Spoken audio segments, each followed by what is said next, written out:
자, 오늘 은혜 받으실 하나님 말씀 로마서에 있는 말씀입니다. 우리 로마서 7장에 있는 말씀 볼 텐데 우리 7장 전체를 커버하지만 우리 읽는 거는 7장 1절부터 12절까지 우리 다 함께 하나님 말씀 일어나서 한 절씩 교독하도록 하겠습니다. 자, 이 말씀을 우리가 교독하는데 눈으로만 입으로만 읽지 마시고 잘 생각하면서 하나님께서 사도 바울을 통해서 이 로마 서신을 통해서 우리에게 하시고자 하는 말씀이 뭔가 묵상하면서 읽겠습니다. 형제 자매 여러분, 나는 율법을 아는 사람들에게 말을 합니다. 율법은 사람이 살아있는 동안에만 그 사람을 지배한다는 것을 알지 못합니까? 결혼한 여자는 그 남편이 살아있는 동안에는 법으로 남편에게 매여 있으나 남편이 죽으면 남편의 법에서 풀려납니다. 그러므로 남편이 살아있는 동안에 그 여자가 다른 남자에게로 가면 그 여자는 간음한 여자라는 말을 듣게 됩니다.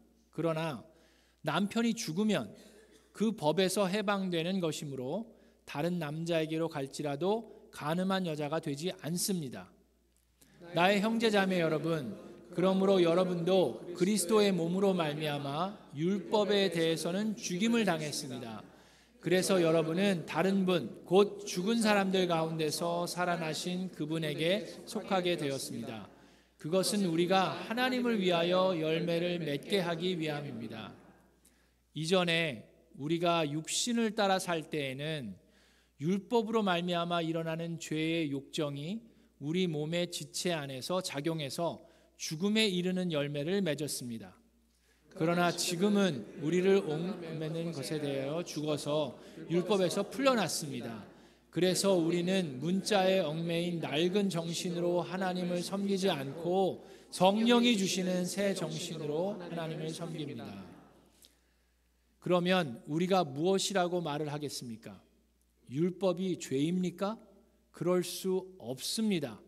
그러나 율법에 비추어 보지 않았다면 나는 죄가 무엇인지 알지 못하였을 것입니다.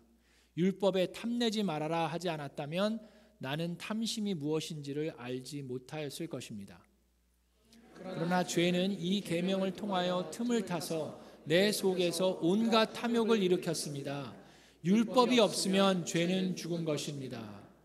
전에는 율법이 없어서 내가 살아 있었는데 계명이 들어오니까 죄는 살아나고 나는 죽었습니다.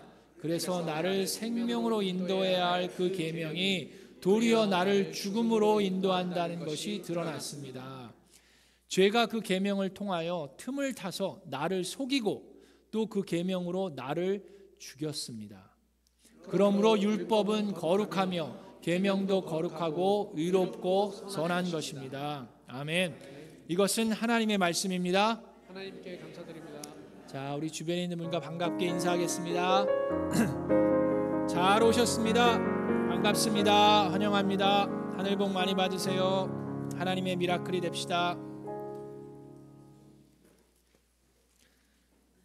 자, 로마서를 계속해서 귀한 이 서신서를 통해서 많은 삶들이 변화되었는데 우리도 이 로마서의 말씀을 통해서 우리의 삶이 성령으로 충만해지기를 주님의 이름으로 축원합니다. 자, 7장 이 초반부에서는 1절부터 6절은 혼인 관계를 비유로 얘기하면서 율법과 그리스도의 관계를 얘기합니다. 우리와 율법의 관계, 또 우리와 그리스도의 관계를 얘기하고 7장 전반전에 걸쳐서는 육신에 속한 삶이랑 성령에 속한 삶이 어떻게 다른가 그거를 이야기를 합니다. 자, 여기 보니까 결혼한 여자는 남편이 살아있는 동안에는 그 남편에게 속한 법에 매여 있어서 다른 남자에게 가면 그건 간음이라고 얘기했어요. 근데 남편이 죽으면 남편의 법에서 풀려난다라고 이야기를 합니다. 마찬가지로 율법에 대해서는 우리가 그분을 통해서 죽임을 당했고 이제는 다른 분, 그 다른 분이 누굽니까? 죽음에서 살아나신 그리스도에게 속하게 되었다라고 이야기를 하고 있어요. 자, 그게 2절부터 4절에 있는 말씀인데 여기서 중요한 거는 그러면 이 첫 번째 남편, 이 좋은 남편입니까? 나쁜 남편입니까? 여러분 제가 질문했을 때 답하지 마시고 이걸 그냥 들으면 무슨 뭐 간음하고 매이는 거 뭐 그런 단어를 쓰니까 여기 나와 있는 남편은 꼭 나쁜 남편인 것 같은 생각을 우리에게 줄 수 있습니다. 그런데 여기서 얘기하는 남편은 나쁜 남편이 아니에요. 자, 그 남편을 뭐에 비유했습니까? 율법에 비유했어요. 그냥 그 율법에 매여 있다라는 것, 남편의 법에 그 매여 있다라는 얘기를 하는 거지 그 남편이 나쁘다는 표현을 하는 것이 아닙니다. 자, 7장 2절, 4절, 3절, 4절을 보면 자, 남편이 살아있는 동안에 그 여자가 다른 남자에게로 가면 간음한 여자지만 남편이 죽으면 그 법에서 해방되는 것이므로 다른 남자에게로 갈지라도 간음한 여자가 되지 않습니다 하면서 자, 4절에 뭐라고 얘기합니까? 나의 형제자매 여러분, 그러므로 여러분도 그리스도의 몸으로 말미암아 율법에 대해서는 죽임을 당했어요. 율법에 매여 있지 않습니다. 그래서 여러분은 다른 분, 곧 죽은 사람들 가운데서 살아나신 그분에게 속하게 되었습니다. 자, 그렇게 된 이유를 얘기하는데 그것은 우리가 하나님을 위하여 열매를 맺기 위함입니다라고 얘기합니다. 자, 율법은 여러분 선한 겁니까? 악한 겁니까? 율법은 선한 거예요. 악한 게 아닙니다. 율법을 누가 주었어요? 하나님이 주신 거예요. 율법과 계명 모두 다 하나님께서 만들어서 주신 겁니다. 그래서 이거는 선한 것이지 악한 것이 아니에요. 근데 여기서 얘기하는 거는 뭐예요? 율법과 죄의 관계를 통해서 얘기하는 게 뭡니까? 죄가 율법을 통해서 우리를 공격한다라는 얘기입니다. 7장 7절에 자, 그러면 우리가 무엇이라고 말을 하겠습니까? 율법이 죄입니까? 그럴 수 없습니다라고 얘기합니다. 그러나 율법에 비추어 보지 않았다면 나는 죄가 무엇인지 알지 못하였을 것입니다. 율법에 탐내지 말아라 하지 않았다면 나는 탐심이 무엇인지를 알지 못하였을 것입니다. 8절에 그러나 죄는 이 계명을 통해서 틈을 타서 누구 속에 들어와요? 나의 속에 온갖 탐욕을 일으킵니다. 율법이 없으면 죄는 죽은 것입니다 라고까지 얘기합니다. 이게 무슨 얘기입니까? 죄는 무언가를 통해서 죄의 열매를 맺어요. 죄 스스로가 열매를 맺을 수는 없습니다. 죄는 호스트가 필요하다는 얘기예요. 숙주가 필요하다는 얘기입니다. 죄는 우리 가운데 거할 때 죄의 열매를 맺게 돼요. 죄의 그 전염성을 하게 됩니다. 죄는 다른 숙주가 필요해요. 호스트가 필요해요. 그게 인간이든 아니면 천사든 무엇이든지 그 안에 들어가서 인펙션을 만들어내는 겁니다. 여러분 그 설교 제목이 오늘 설교 제목이 뭡니까? 감기 조심하세요입니다. 네. 감기 조심하세요. 자, 여러분 감기 조심하셔야 됩니다. 왜 그러냐면 이 바이러스가 참 무서운데 제가 여기서 질문을 하나 드릴게요. 바이러스는 생명체입니까? 생명체가 아닙니까? 자, 아까도 얘기했지만 꼭 답 안 하셔도 돼요. 생명체입니까? 생명체가 아닙니까? 자, 바이러스는 유전 물질을 운반하고 생식하고 진화하기 때문에 생명체의 한 형태라고 간주하기도 하지만 그렇지만 일반적으로 생명체로 분류하는 데 필요한 주요 특성인 이 세포를 가지고 있지 않기 때문에 생명체라고 이야기하는 데는 무리가 있습니다. 여기 보면 우리 의사 선생님도 계시고 간호사분도 계시고 약사도 계시고 뭐 박사님들도 계시지만 바이러스는 생명체라고 간주하기에는 무리가 있어요. 세포를 통해서만 자 바이러스는 다른 유기체에 살아있는 세포 안에서만 살 수 있는 그런 감염원입니다. 자 다시 말해서 뭐예요? 이 바이러스가 인펙션을 만들고 질병을 만들려면 어딘가에 들어가야 돼요. 이 숙주가 있어야 돼요. 호스트가 있어야만 합니다. 그게 바이러스예요. 자, 그 얘기를 왜 합니까? 죄가 그래요. 여러분 죄가 죄 스스로, 성경에서 죄를 의인법을 통해서 계속 얘기하지만 죄 스스로 혼자서 뭘 할 수 있는 게 아니에요. 죄가 어딘가에 들어가야 돼요. 어디에 들어갑니까? 천사에게 들어갈 수도 있고 죄가 인간에게 들어올 수가 있어요. 그래서 죄의 열매를 맺게 하는 게 오늘 사도 바울이 7장에서 하는 얘기입니다. 자, 7장 8절에서 9절에 이렇게 얘기합니다. 그러나 죄는 이 계명을 통해서 틈을 타서, 숙주가 계명이 아니에요. 이 말씀은 죄가 통로로 쓰는 거지 여기에 머무는 게 아닙니다. 죄를 통해서 틈을 타서 누구 속에 들어와요? 내 속에 온갖 탐욕을 일으키는 겁니다. 율법이 없으면 죄는 죽은 거라고 얘기하는 게 그런 얘기예요. 자, 전에는 율법이 없어서 내가 살아 있었는데 계명이 들어오니까 죄는 살아나고 나는 죽었습니다라는 얘기예요.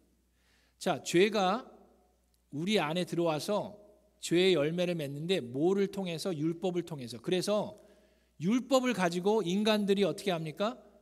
서로를 정죄하고 서로를 상처 주고 욕보이는 거예요. 그리고 내 자신에게도 이 말씀을 가지고 죄책감에 시들려서 내가 죽어가는 그 모습을 사도 바울이 묘사하고 있는 겁니다. 자, 사도 바울은 로마서 4장, 5장 계속해서 이런 얘기를 하는 거예요. 4장 15절에는 율법이 없는 곳에는 범법도 없습니다 라고 얘기하고, 5장 13절에는 율법이 없을 때에는 죄가 죄로 여겨지지 않았다라는 얘기를 하는 거예요. 그래서 죄는 율법이 없을 때는 죄가 죄로 취급되지 않았다라는 얘기를 계속해서 반복해서 하는 겁니다. 자, 죄는 이렇게 율법을 통해서 우리를 공격하고 있어요. 7장 12절에 그렇다고 해서 율법이 악한 거라고 할 수 없다는 얘기를 합니다. 율법은 어떻게 하다고요? 율법은 거룩하며, 함께 읽겠습니다. 시작. 그러므로 율법은 거룩하며 계명도 거룩하고 의롭고 선한 것입니다. 율법이 어디에서 왔어요? 누가 줬습니까? 사탄이 준 게 아니에요.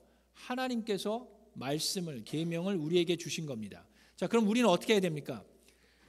이 말씀을 죄가 도구로 사용해서 우리를 오염시켜요. 근데 우리는 어떻게 해야 됩니까? 그냥 죄가 이 말씀을 마음대로 도구로 사용하게 내버려 두는 게 아니라 이 말씀을 주신 이유를 알아야죠. 누가 주셔? 하나님께로부터 왔습니다. 그러면 그 만드신 분의 의도대로 사용될 수 있도록 우리는 사용해야 돼요. 그게 뭡니까? 이 말씀을 왜 주셨어요? 우리로 하여금 우리의 죄를 인식해서, 이 죄가 지금도 내 삶 가운데 공격하고 있다는 것을 인식해서 회개하게 하는 거예요. 주님, 제가 이렇게 연약합니다. 제가 이런 또 죄를 지었습니다. 하나님께 회개하고, 뿐만 아니라 뭐 하라고요? 내가 나를 구원할 수 없다라는 것을 깨달아서 나에게는 구원자가 필요하다는 것, 나를 구원해 주십시오, 간절히 찾을 수 있는 마음이 생겨나게 하는 것이 이 말씀이에요. 그래서 예수 그리스도 구원자를 만나서 우리로 하여금 구원에 이르게까지 하는 놀라운 그 말씀, 비밀이 이 안에 있다는 겁니다. 근데 이 귀한 거를 죄는 죄의 도구로 사용해서 우리 틈에 들어와서 이 말씀을 가지고 회개하는 게 아니라 말씀을 가지고 남을 손가락질하면서 정죄해요. 말씀을 가지고 구원자를 찾는 것이 아니라 말씀을 가지고 내가 죽음에, 사망에 이르게까지 인도하고 있는 모습을 사도 바울이 오늘 고백하고 있는 겁니다. 자, 근데 오늘 말씀을 통해서 우리가 깊이 깨닫기 원하는 게 있습니다. 이 죄는 반드시 숙주가 필요하다고 그랬어요. 호스트가 필요합니다. 근데 이 죄가 사용하는 호스트가 몇 개 있는데, 자, 오늘 두 가지만 얘기할 텐데 그 중에 하나가 무엇입니까? 바로 교회예요. 교회. 교회는 건물이 아니죠. 교회는 여러분과 제가 교회입니다. 자, 교회는 누가 세웠습니까? 예수 그리스도께서 세운 거예요. 교회는 선한 것입니까? 악한 것입니까? 교회는 선한 거예요. 교회가 무엇하는 겁니까? 땅 끝까지 가서 이 구원하시는 하나님의 그 능력, 복음을 전하는 것이 교회입니다. 그래서 질병 걸린 사람들이 회복되고 치유받는 곳이 교회예요. 하나님의 말씀을 통해서 죄인들이 구원받는 것이 교회입니다. 아멘. 자, 그것이 교회인데, 그런데 이 죄가 교회 안에 들어와서 자기의 집을 만들어서 거기에 거하면서 자꾸 이 전염 인펙션을 만들어요. 그래서 어떻게 합니까? 예수 그리스도가 우리의 구원자 되시는 그 복음, 그래서 아픈 분들이 치유받는 게 아니라 도리어 그 반대로 멀쩡했던 분들이 교회 때문에, 교회를 통해서 상처받고 병들게 되는 모습이 일어날 수 있어요. 교회를 통해서 예수 그리스도의 제자가 만들어지고 양육되는 게 아니라 도리어 교회를 통해서 엔티 크리스천들이 생겨나고 엔티 기독교인들이 생겨날 수도 있는 거예요. 그런 안타까운 모습이 있습니다. 그렇기 때문에 목장도 마찬가지입니다. 여러분, 목장은 선한 것입니까? 악한 것입니까? 목장은 선한 거예요. 목장을 통해서 예수 그리스도의 복음이 안 믿는 분들에게 전달되고 거기 안에서 인내심도 키우고 사랑도 키우고 축복도 나누고 은혜도 나누면서 우리가 성숙해 갈 수 있는 게 목장입니다. 그런데 그 목장도, 목자, 목녀님도, 하물며 목사도 그 모습을 통해서 사람들이 시기하고 질투하고 상처받고 어려움을 당할 수도 있어요. 여러분, 물론 악한 목사도 있고 연약한 목자들도 있죠. 없다는 게 아닙니다. 그러나 여러분, 이렇게 들여다보면 우리가 목장이든 교회든 얘기하는 게 많아요. 그렇죠? 저 사람 때문에, 저 목사 때문에, 저 목장 때문에, 그런 것 때문에 우리가 상처받을 수 있는데, 가만히 들여다보면 물론 안 좋은 분들도 계시지만 죄가 틈을 타고 우리 안에 들어와서 우리 마음을 오염시키고 전염시키기 때문에 우리 안에도 서운의 바이러스 들어오고 섭섭병도 생기고 목자 목녀님들을 향한 마음도 그런 마음이 생겨날 수 있고 그런 거예요. 그래서 우리가 잘 깨달아야 합니다. 교회는 선한 거예요. 목장은 좋은 겁니다. 그래서 우리가 교회 생활을 하면서 죄의 숙주가 되면 안 돼요. 도리어 하나님의 나라를 세우는데 노력하고 그 모습이 교회 안에서 일어나야만 합니다. 예수님께서 교회를 인간의 몸으로 비유하셨죠. 이 손이 무엇을 위해서 사용되는 겁니까? 손은 여러 가지 일들을 할 수 있어요. 요리도 할 수 있고 일도 할 수 있고 사람들을 세워주고 섬겨주는 데 사용할 수 있습니다. 그런데 이 손을 가지고 손가락질 할 수도 있고 이 손을 가지고 사람을 때릴 수도 있고 해할 수도 있어요. 죄가 하는 게 그런 겁니다. 죄가 들어와서 선한 것을 악한 것으로 변질시키고 바로 그것이 사탄이 하는 일들이에요. 죄가 사용하는 숙주가 또 있습니다. 우리가 잘 아는 거예요. 교회를 통해서 죄가 일할 수 있고 가정을 통해서도, 가정도 죄가 자주 사용하는 숙주입니다. 가정이 어떻게 이루어집니까? 가정은 누가 세웠어요? 가정도 하나님께서 세우신 공동체입니다. 하나님께서 세우신 공동체가 예수님을 통해서 교회를 세우셨고 하나님께서 직접 가정을 만드셨어요. 아담과 이브를 하나님께서 창조하셨어요. 자, 그런데 이 선하고 아름다운 가정도 죄가 들어가면서 어떻게 됩니까? 가정을 통해서 인내심을 키울 수도 있는데 가정을 통해서 독을 키울 수도 있어요.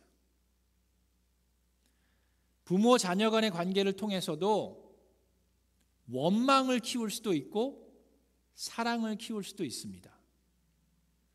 부부 간의 관계에 있어서도 마찬가지예요. 용서와 화해와 사랑을 연습하고 키울 수도 있지만 원망과 불평을 키울 수도 있습니다. 그게 죄가 우리 마음에 들어와서 일하고 있는 거예요. 자, 그런데 우리에게는 그래서 사도 바울도 지금 로마서 7장에 이런 얘기를, 자기 자신도 그렇다라는 걸 고백하는 거예요. 7장 19절에 나는 내가 원하는 선한 일은 하지 않고 도리어 원하지 않는 악한 일을 합니다 라고 사도 바울이, 성령 충만한 사도 바울이 고백하는 거예요. 그런 한탄의 소리를 하고 있는데, 그런 한탄의 소리만 하는 게 아니라 해결책이 있어요. 답이 있습니다. 답이 없는 게 아니에요. 그래서 8장에서 계속해서 얘기하는 게 뭡니까? 성령을 얘기합니다. 8장 6절에 육신에 속한 생각은 죽음이에요. 그러나 성령에 속한 생각은 생명과 평화입니다 라고 얘기합니다.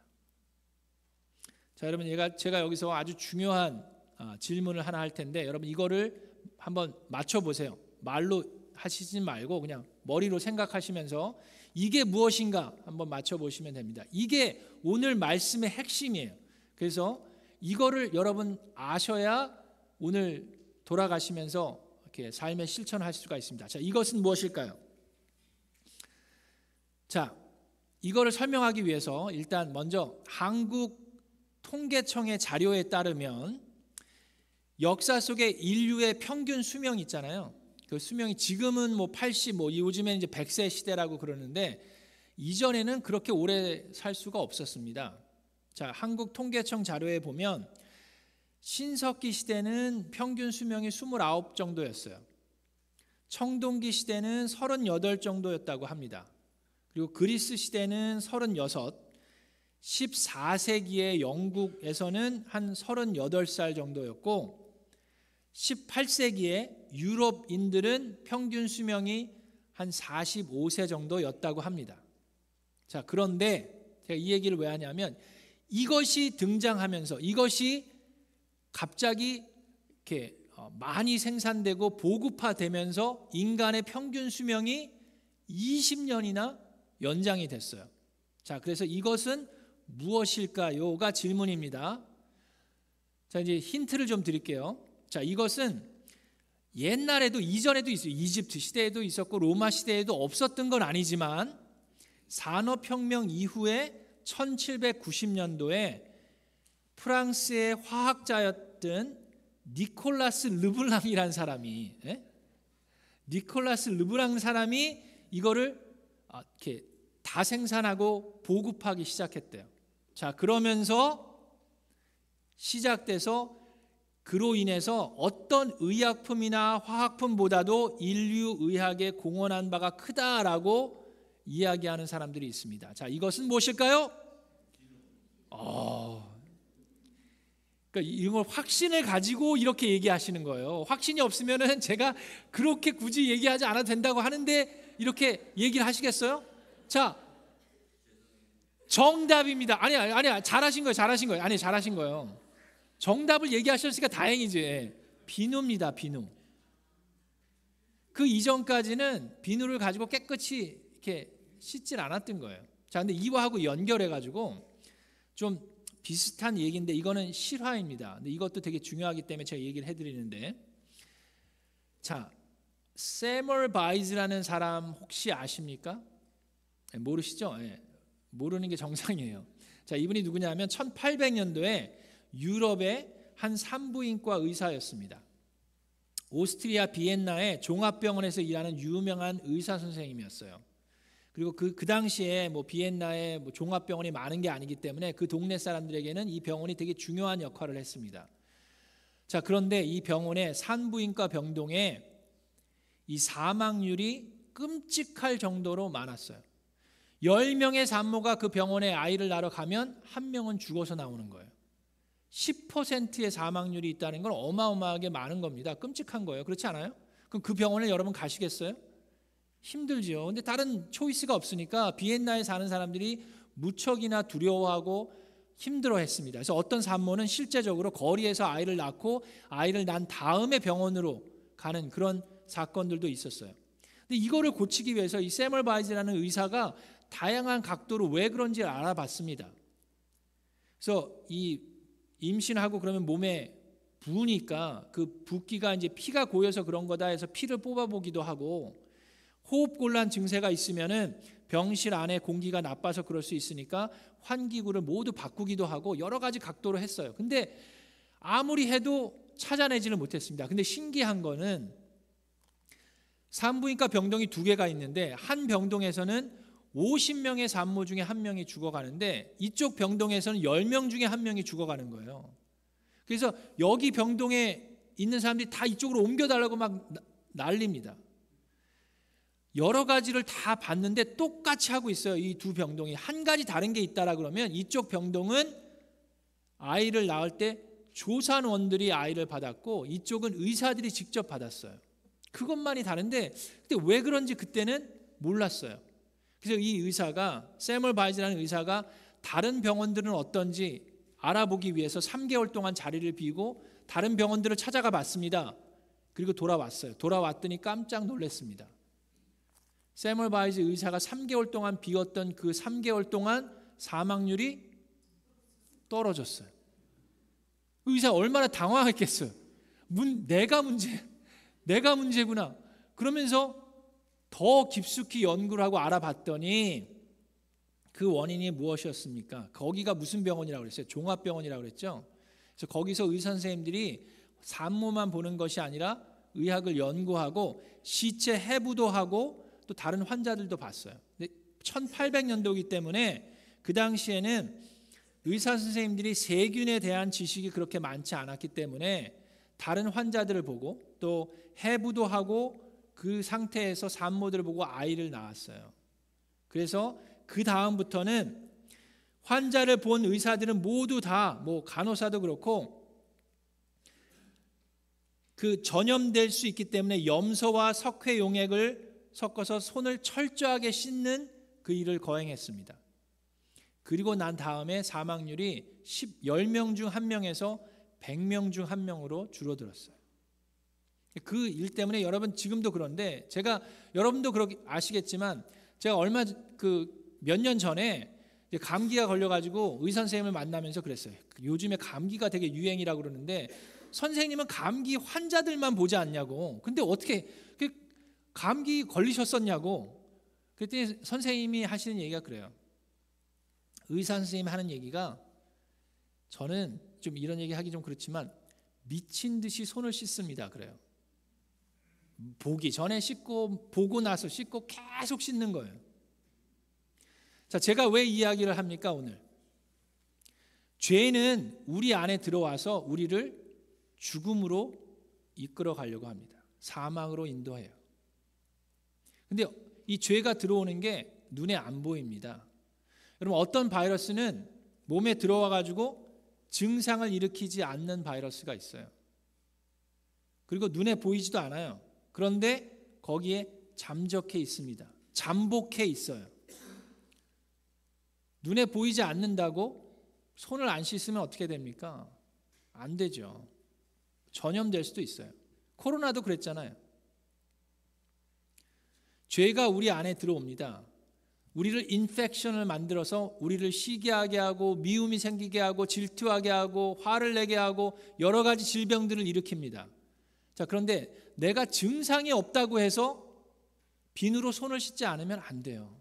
우리의 영적으로 비누가 뭡니까? 하나님의 말씀과 기도로 우리가 매일매일 씻어야 합니다. 여러분 죄는 없애버리는 게 아니라 이겨내는 겁니다. 증상이 없다고 해서 그냥 무시할 수 있는 게 아니에요. 그래서 여러분 우리가 어떻게 해야 합니까? 매일매일 여러분 오늘 손을 몇 번 씻으셨어요? 한 번 씻으면 끝입니까? 아니에요. 매일매일 계속해서 반복해서 하나님의 말씀을 묵상하고 기도하는 게 필요합니다. 영적으로 병든 다음에 증상이 생긴 다음에만 손을 씻는 게 아니에요.